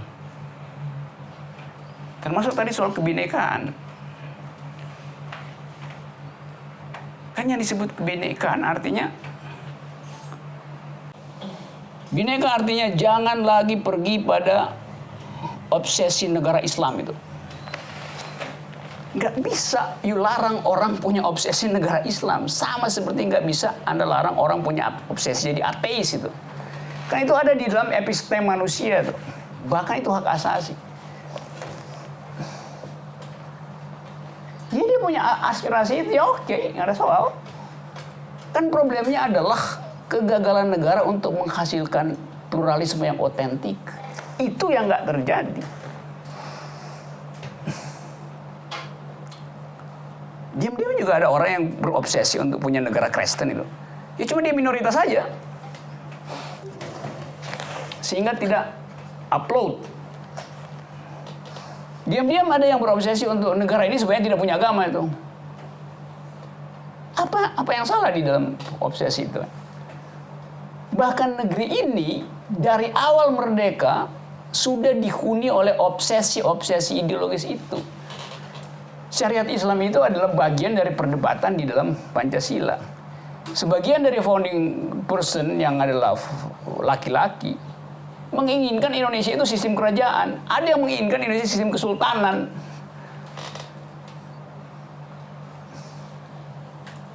Jadi kita dibikin takut untuk masuk di dalam debat pluralisme dengan menganggap itu tidak bineka. Loh, bineka itu artinya anything goes itu. Kan itu yang terjadi. Nah, hal yang sama terjadi di kampus. Di negeri, di politik begini, di kampus juga begitu. kurikulumnya standar, nggak boleh ada dosen yang punya imajinasi untuk masukin kurikulum lain gitu. Loh, kurikulum dunia itu berubah setiap 2 detik. Dosen yang gagal buka YouTube hari ini itu langsung jadi bego besok tuh. Gitu kan? Jadi kebinekaan itu apa? NKRI harga mati, Pancasila. Gak ada yang harga mati di dalam dunia yang hermeneutis hari ini. Tidak mungkin ada harga mati. Jadi dipolitisir semua kan jadinya. Itu yang bikin IQ bangsa ini setiap 10 menit turun 10 poin. Kalau ada pejabat ngomong, apalagi presiden ngomong, drop IQ-nya. Karena nggak ada tadi counter feeling forces, ideas di dalam masyarakat. Nggak ada. Jadi ada kritisisme yang berhenti dalam publik kita. Karena feodalisme masih kuat segala macam. Pers misalnya, ini Presiden Jokowi bawa keluarga, pers tuh nggak bicara tuh. Loh, itu standar etik di dunia itu nggak bisa Anda bawa keluarga di dalam kunjungan kenegaraan. Masa G20 dihadiri oleh keluarga, kan nggak bisa. Pakai pesawat komersil biasa. Tapi kan nggak ada tuh pers ngomong tuh. Sementara dalam soal lain ribut itu kan. Jadi ada semacam, saya sebut aja, saya cari istilah yang enak ya. Semacam kedunguan permanen. Iya, ada publik itu. Mau siapapun, maka yang ribut sekarang adalah anak presiden ngomong besok. Justru itu diributin oleh pers. Ya ilah, itu bercanda kecil begituan, bercanda anak-anak diributin kan. Dianggap penistaan. Apa itu? Jadi kontroversinya, you lihat itu kan. Isu yang sebetulnya sepele. Jadi YouTube setiap hari orang ngomong begituan tuh. Ngapain? Dulu polisi mulai periksa terus sekali. Akan kita periksa, ngapain polisi komentar akan kita periksa? Orang bercanda di YouTube ya udahlah. Saya cuma kasih ilustrasi tadi tentang kedunguan permanen yang menyebabkan ini makin membesar nih. Nanti ini bisa begini nanti nih. Tuh, karena gini, maka tinggal segini nih. Apa itu etika feminis? Apa itu ethics of care? Nih, ethics of care, kill. Nulisnya pun nggak bisa dibaca tuh kan. Jadi saya katakan tadi bahwa kita mesti kasih tahu ini absurd itu. Tadi saya kasih contoh tuh bahwa isu publik menjadi absurd karena fungsi pers untuk menghasilkan ethics of care pada the citizen nggak berlangsung. Akademisi juga begitu, universitas juga begitu. Di mana-mana coba dosen-dosen bodoh di UI banyak banget sekarang. Hanya karena politik Jakarta dosen jadi bodoh, bukan bodoh sebetulnya, makin bodoh itu. Emang dasarnya udah bodoh. Gitu. Pers juga begitu, redakturnya bodoh-bodoh tuh. Kalau saya ngomong begini, arogansi laki-laki lagi ya. Enggak, ini saya stating the fact. Kayak ada yang lain? Oh, oke, ada. Ya, silakan. Oleh gerakan feminisme yang perempuan di Korea itu, beberapa feminis yang saya kenal mengkhawatirkan male feminis hanya akan menjadi tools sebagai laki-laki untuk kembali meminggirkan perempuan dan mengekspansi ruang-ruang feminisme. Pada akhirnya laki-laki kembalilah yang akan menjadi center poin feminisme itu tadi. Selain itu ada sejumlah kejadian pula di mana laki-laki mendeklarasikan dirinya sebagai feminis justru abusive dan seksis. Jadi bagaimana supaya male feminisme itu tetap bisa berkembang tapi tidak lantas kembali violent terhadap perempuan? Ya, itu yang terjadi juga di belahan bumi yang lain, mencurigai pseudo male feminis dalam upaya untuk ngepung isu feminisan. Di beberapa negara yang mengalami booming ekonomi, muncullah yang disebut beauty industrial complex itu. Beauty industry, BIC, kompleks industri kecantikan itu. Yaitu semacam persekongkolan antara talk show TV, dokter kulit, dan perusahaan farmasi. Dan itu disebut beauty industrial complex. Jadi kecantikan itu disponsori untuk dijadikan fasilitas promosi dengan mendesain khusus parameter-parameter kecantikan. Nah, dalam banyak studi, beauty industrial complex itu adalah produk dari sistem berpikir patriarki. Karena normanya diatur oleh standar laki-laki itu. Operasi hidung juga adalah parameter yang bisa dipakai untuk masyarakat Korea tentang apa yang disebut beauty industrial complex itu. Sementara di negara yang lain, pria justru ingin memperpendek hidungnya yang terlalu mancung tuh, karena mengganggu secara anatomi, mungkin mengganggu. Jadi standar kecantikan itu juga bisa sama dengan standar kesehatan, bisa dimain-mainkan oleh kalau tadi ini beauty industrial complex, oleh farmakopolitik tingkat dunia.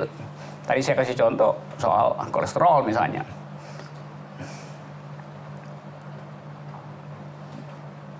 Nah itu kan kita mesti lihat apa itu hak, misalnya kalau si perempuan bilang ya saya berhak untuk mengatur tubuh saya itu. Iya tentu, ethics of right bilang begitu. Tapi kemudian yang diuntungkan di dalam praktek itu adalah beauty industrial complex dengan tetap mempromosikan standar laki-laki di dalam mengukur kecantikan. Nah, saya nggak tahu apa itu tadi fenomena di Korea Selatan menurut Ayu yang menyebabkan ada semacam pesimisme untuk menghasilkan atau the revivalism of feminist ethics dalam masyarakat Korea tuh. Atau ada faktor yang tiba-tiba tadi saya pakai istilah menjadi absurd karena satu peristiwa politik kecil. Misalnya Perdana Menteri Korea yang adalah anak dari Park Chung-hee yang kemudian ditangkap karena korupsi itu. Anak dari pemimpin otoriter Korea Park Chung-hee dulu. Yang memang membawa Korea pada semacam stabilitas sehingga ekonomi bisa tumbuh tuh. Tapi kemudian anaknya memanfaatkan jabatannya dengan teman perempuannya untuk memeras beberapa korporasi besar di Korea tuh. Dan sekarang dia dituntut hukuman seumur hidup. Saya nggak tahu apa itu masalahnya, tapi secara umum saya mau mengatakan bahwa male feminis bisa jadi tempat persembunyian dari arogansi baru. Itu yang mesti kita perhatikan, sehingga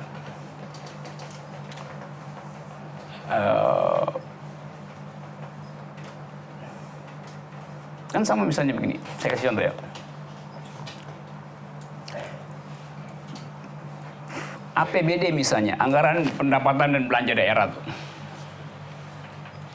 dianggap sudah sangat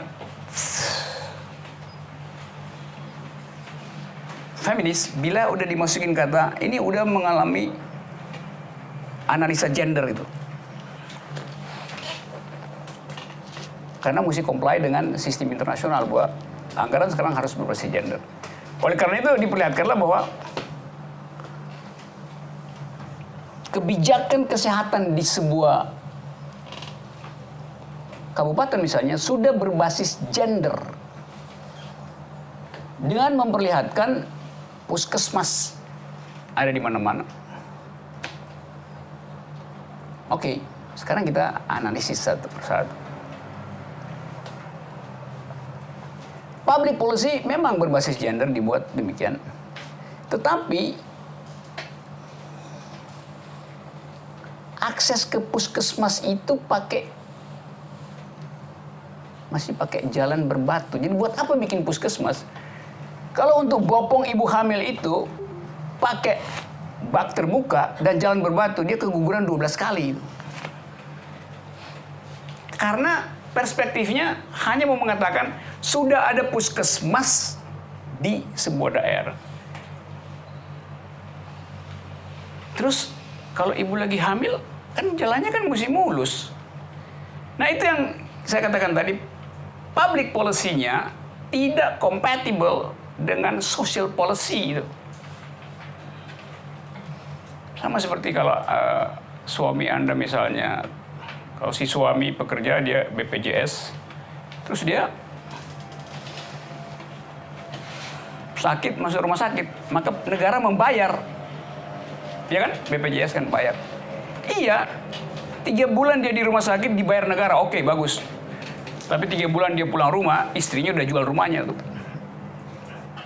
Ya karena dia masuk rumah sakit diongkosin, nah yang di rumah nggak diongkosin negara. Kan ngaco polisi itu kan. Jadi hanya dipikirkan satu aspek, karena dia sakit negara biayai. Dia nggak tahu bahwa yang sakit itu adalah breadwinner-nya rumah tangga, pencari nafkah. Karena itu mesti juga nafkah keluarga disuplai oleh negara. Kan gak ada gunanya dia keluar sehat terus istrinya bilang rumahnya udah saya jual tuh. Karena 3 bulan kamu di rumah sakit gak ada ongkos. Jadi ethics of care itu dihitung secara komprehensif tuh. Bukan sekedar memperlihatkan bahwa udah ada fasilitas yang memperlihatkan kita udah care gitu. Iya care, tapi care yang sifatnya tadi utilitarian, bukan yang sifatnya feminist ethics, bukan feminist based ethics itu. Oke, ada yang lain? Yap. Mencoba untuk menantang 2 tradisi etik yang itu ya, ethic of rights dan ethic of caring. Ethics of right ini kan basisnya fairness, sementara yang satu basisnya caring motherhood gitu ya. Nah, menurut teori ini namanya moral intuition theory, itu dia 2 tradisi etik ini didasari oleh tradisi kebudayaan individualistik yang lebih prevalen dalam kebudayaan barat. Sementara di dalam kebudayaan Asia yang sebenarnya jauh lebih kolektivistik daripada kebudayaan barat itu yang lebih penting daripada itu adalah tradisi ethics of loyalty, ethics of benevolent authority, dan ethics of sanctity atau purity. Di kebudayaan Asia di mana relasi itu lebih penting daripada individu itu dianggap lebih penting. Jadi kalau menurut Mas Rocky Gerung sendiri, kira-kira kritik teori ini tuh gimana ya? Maksudnya kalau seandainya kita berdiri dalam posisi ethics of care, gimana caranya untuk benevolent authority itu, saya nggak pernah dengar istilah itu. Yang saya dengar adalah benevolent dictatorship. Dan justru itu yang disebut sebagai nilai timur yang dipraktekkan oleh tadi Park Chung-hee, dipraktekkan oleh Soeharto, dipraktekkan oleh Lee Kuan Yew. Yang disebut Asian values itu. Yaitu yang penting Anda jangan kritik pemerintah, saya akan jadi orang baik. Jadi kalau kita transformasikan psikologi itu ke dalam politik, jadinya adalah benevolent dictatorship. Dan itu yang diklaim sebagai sumbernya adalah Confucianism misalnya. Loyalty, oke, loyalty, tetapi jangan kritik. Karena pemerintah knows better. Nah, ethics of care, dasarnya awalnya adalah relasi antar personal tuh. Ethics of care dasarnya. Waktu disusun oleh Carol Gillian misalnya, di dalam buku itu, In a Different Voice, dia kemudian berupaya untuk mengekspansikan yang sifatnya relasi personal itu, caring secara personal, mau diupload menjadi yang sosial itu. Nah karena itu kemudian feminis menganggap bahwa ada potensi untuk dipraktekkan menjadi public ethics. Karena itu kita ada di sini. Jadi selalu origins dari satu pikiran secara hermeneutis bisa dipakai untuk menerangkan yang lain. Nah, saya tidak menganggap bahwa yang disebut loyalties di dalam masyarakat Timur itu sama dan sebangun dengan istilah loyalties di dalam masyarakat Barat. Loyalties dalam masyarakat Barat artinya ada cross-cutting loyalties. Saya terangin nanti ya. Sementara dalam masyarakat Timur, loyalties itu adalah unsur primer dari feudalisme itu. Let me explain the details.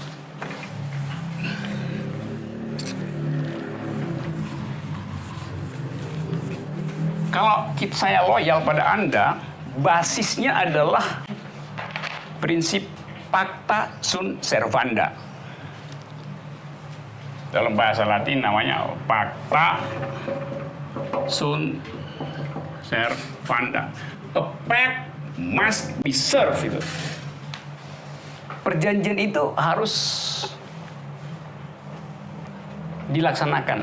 Itu dasar dari loyal. Jadi saya loyal pada Anda loyal pada saya karena diikat oleh prinsip ini, oleh moralitas ini. Pacta sunt servanda ini. Tetapi loyal di dalam pengertian Timur itu loyal versi feodal kan, loyal karena ada hubungan patron klien itu. Kan nggak ada konsep individu kan di dalam masyarakat. Dalam masyarakat Timur kan, yang ada adalah kolektivitas atau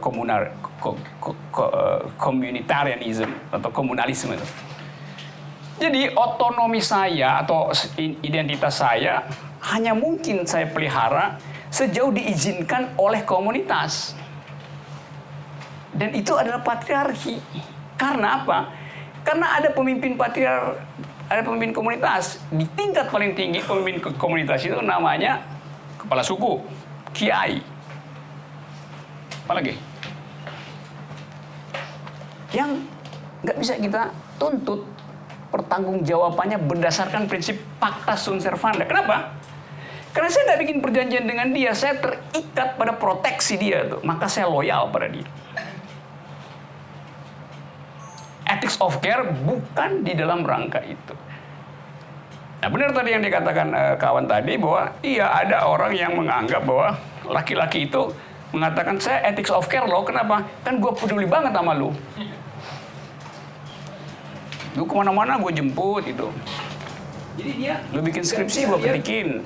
Yang penting kan ada semacam dalil. Ya kan? Lu perlu literatur, gue colong bagian palsu di lips apa itu? Ethics of care gitu-gitu. Ya, lips gen. Nah, jadi benar yang Anda sebut tadi bahwa di psikologi ya kan Anda pakai istilah psikologi maka seolah-olah istilah loyalties itu tidak bermasalah, tapi karena saya mau uraikan itu dari sudut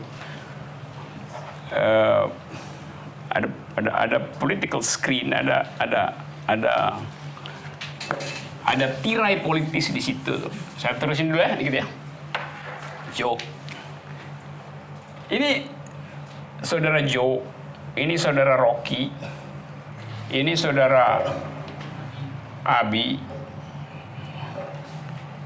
Abi seorang feminis.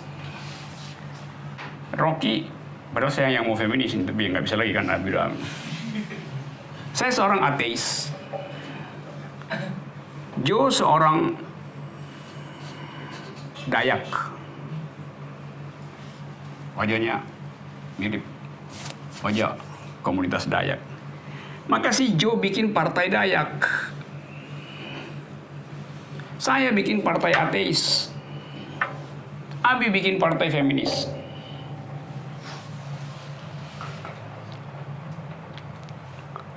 Masyarakat semacam ini adalah masyarakat majemuk yang tidak plural.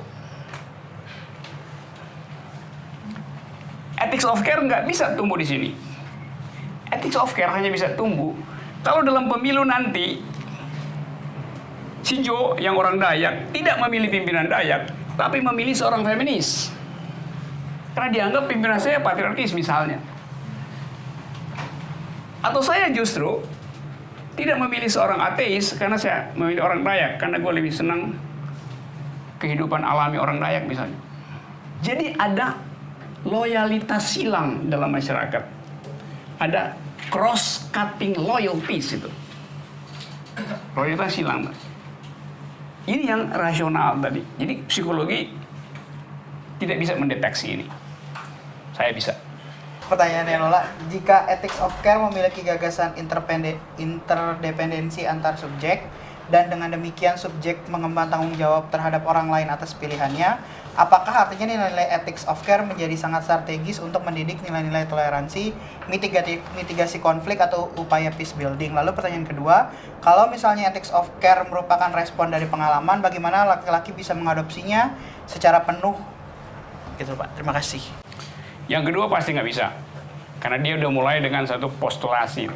Kalau berdasarkan pengalaman, laki-laki merumuskan injustice bukan atas dasar pengalaman, tapi atas dasar doktrin-doktrin abstrak tadi. Karena dia dilatih untuk mengabstraksikan pengalaman itu. Jadi saudara Lola, saya mohon maaf dimanapun Anda berada. Yang kedua itu saya nggak jawab karena kecuali komentar kecil aja. Sama seperti problemnya tadi siapa tadi ya. Kan itu ethics of care kan itu interpersonal tuh. Bagaimana dia mau diekspansi ke dalam konflik etnis misalnya, konflik agama, konflik negara, segala macam itu. Tadi saya terangin bahwa energi dari feminis justru untuk melebarkan daya eksplanasi dari ethics of care itu ke dalam wilayah-wilayah itu. Supaya ada cara baru untuk menghasilkan damai misalnya. Saya kasih contoh cepat-cepat ya.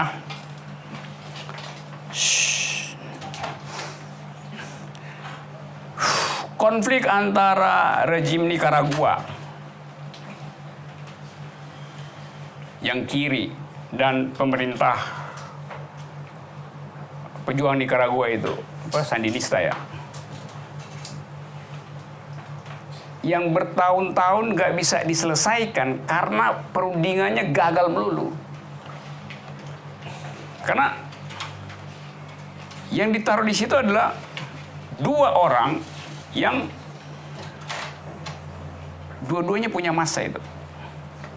Kalau kita pakai dalil ethics of care, ini kan ada arogansi pejuang Sandinista misalnya tadi dengan pemerintahan militer.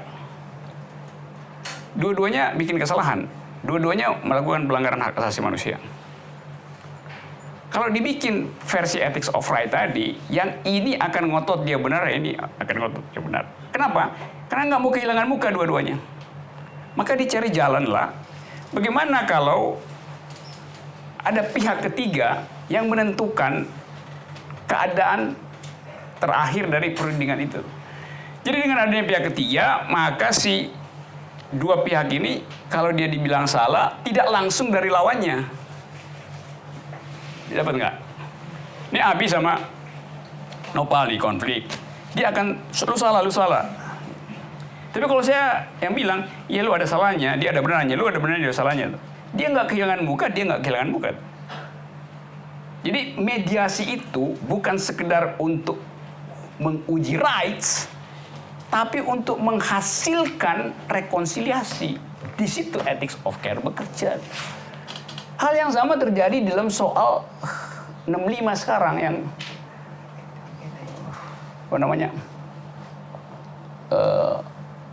dua pihak bikin klaim bahwa terjadi pembunuhan massal, tidak terjadi pembunuhan massal. Dan nggak mau orang angkat pihak ketiga yang mampu untuk memberitahu bahwa you punya bagian yang benar, you punya bagian yang salah. Nah, tadi ethics of right selalu bekerja secara neither nor, either or atau neither nor gitu. Jadi dia nggak bisa lihat, yang penting kan ada semacam dalil kecil supaya dalil besarnya terbuka. Jadi pintu kecil itu nggak bisa dilihat. Nah, ethics of care yang semacam itu hanya bisa dilakukan oleh mereka yang mengalami injustice in optima forma. Dan saya katakan tadi, hanya perempuan yang mampu merasakan bahwa injustice itu ada di dalam sistem, bukan di dalam individu. Karena itu ethics of care bisa dipakai, Saudara Lola, untuk dijadikan standar penyelesaian masalah. Dan itu fungsi LSM seharusnya jadi bagian dari politics ethics of care. Tapi sialnya LSM sekarang ada di pihak negara, itu masalahnya kan. Sehingga dia nggak bisa lagi bukan sekedar independen, otentik untuk menghasilkan dalil gitu. Orang nggak percaya.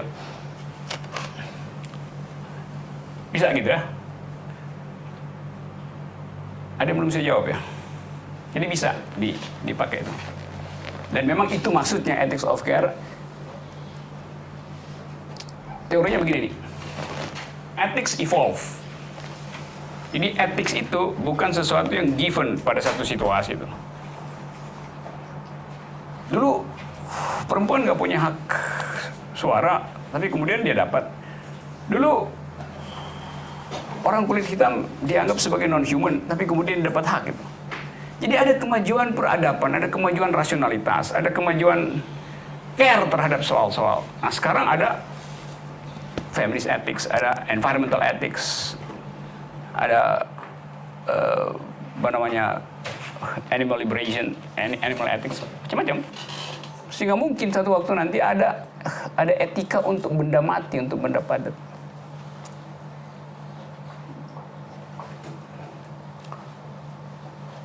Hak sungai untuk berlekuk, hak bunga untuk mekar, hak mawar untuk wangi, hak mata untuk menangis. Itu satu waktu akan dijadikan etika publik. Kalau hak mata untuk menangis berarti you nggak boleh ada tisu di atas meja tuh. Karena air mata ada fungsinya, yaitu membuat lembab pipi itu. Itu kan digini-gini kan. Ya ilah tuh, justru biarin dia mengalir supaya lu nggak perlu foundation, pelembab alami kan air mata. Sama seperti orang korek kuping melulu tuh, keluarin. Lu itu fungsi dari lemak telinga untuk melindungi Anda supaya kalau semut masuk telinga Anda dia nggak akan tembus, dia akan terjebak di dalam lemak. Ini dibersih-bersihin kan, sistem tubuh kita punya kemampuan untuk self regulasi tuh. Jadi jangan korek-korek kuping gitu atau pergi ke apa namanya? Bukan pergi ke salon yang pakai lilin disedot. Jangan deh, gua. Selain belajar filsafat, saya dulu belajar terapi kecantikan ya.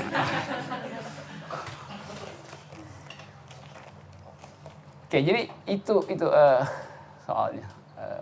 Saudara-saudara, ada soal lain masih ada berapa? 15 menit, 10 menit. 10 menit ada yang lain sebelum kita review. Kepedulian ini kan kayak datang sebagai kritik dari etika keadilan. Jadi sebenarnya yang mau saya tanya, apa itu harus dilihat secara dikotomis gitu, atau apakah ethics of care ini sebagai pengganti atau lebih melengkapi dari etika keadilan tersebut? Dia bukan melengkapi juga bukan mengganti. Dia memanfaatkan sebetulnya ethics of right untuk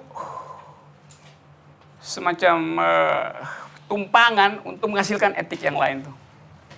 Sama kayak gini nih, kayak apa namanya, roket. Ini roket peluncur, ini ada satelit. Satelit kan numpang di atas roket. Di titik atmosfer tertentu, roket ini harus kehabisan bahan bakar supaya dia jatuh dan satelit ini masuk ke wilayah stasioner. Kan dia nggak boleh nempel terus kan. Jadi diatur demikian rupa supaya ethics of right, kehilangan bahan bakar, berhenti, dan ethics of care bekerja. Kira-kira begitu. Bisa nangkap ya? Sama kayak ini, yuk pakai parfum gitu kan. Kan biasanya orang pakai parfum, dia semprot di sini nih. Seret. Laki atau perempuan. Sering parfumnya mahal, tapi akibatnya justru bau busuk. Jadi saya bisa berdekat dengan seseorang, lu parfum lu kok bau busuk ya? Enggak, ini parfum mahal. Tahu parfum mahal, tapi you nggak tahu cara memakainya itu. Karena parfum itu ada alkohol. Alkohol itu maksudnya untuk mengantarkan esens dari parfum itu tiba di kulit. Oleh karena itu mesti kira-kira 20-30 cm tuh. Supaya alkoholnya jatuh sebelum parfum itu tiba di kulit. Enggak. Sebab kalau alkoholnya ikut kena kulit, alkohol akan membakar epidermis kulit. Maka bau busuk, bau terbakar kan. Jadi bayangin parfum dan kulit yang terbakar itu nyatu. Kan namanya norak kan. Dia nggak tahu cara pakai parfum walaupun mahal. Mesti dari jarak tertentu supaya tadi roketnya berhenti, baru satelitnya nyampe. Mesti pada jarak tertentu supaya ethics of right kehabisan energi, baru ethics of care nyampe. Mesti alkohol jangan sampai kena kulitmu agar supaya parfumnya tetap wangi. Gitu. Ada yang mau tanya soal parfum lagi? Ya kira-kira begitu metafornya. Jadi ethics of right itu dipakai alas oleh ethics of care. Sebab nggak mungkin ethics of care itu datang tiba-tiba. Dia akan bilang, iya saya perlu itu karena ada soal rights di situ, ada soal sejarah di situ. Tapi saya nanti nggak perlu loh. Sorry ya, ethics of right. Bisa dibilang berarti ethics of care itu melampaui ethics of... Enggak, dia nggak melampaui. Dia kalau melampaui kan artinya dia masih ada ethics of right itu kan. Tapi ethics of right itu tadi memang harus berhenti karena dia udah obsolete sebagai ethics di dalam kehidupan publik. Tadi saya kasih contoh misalnya, etika publik itu ethics of right, tapi etika sosial ada ethics of care. Sehingga kalau mau pakai etika publik, oke, selesaikan penyakit si kepala rumah tangga itu, yang disebut kepala rumah tangga biasa laki-laki. Iya, selesai sakitnya, tapi rumah tangganya hancur karena ethics of care tidak diperhatikan oleh negara. Negara mesti care bukan sekedar pada si kepala keluarga yang sakit, tapi pada keluarganya yang tidak punya penghasilan selama dia di rumah sakit. Itu nggak dihitung dalam public policy. Itu yang bikin buruk. Jadi negara nggak bisa berpikir secara jurnal perempuan.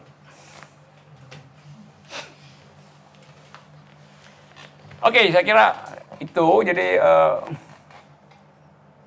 mulailah dengan berupaya untuk bikin refleksi terus-menerus sebelum deklarasi gitu.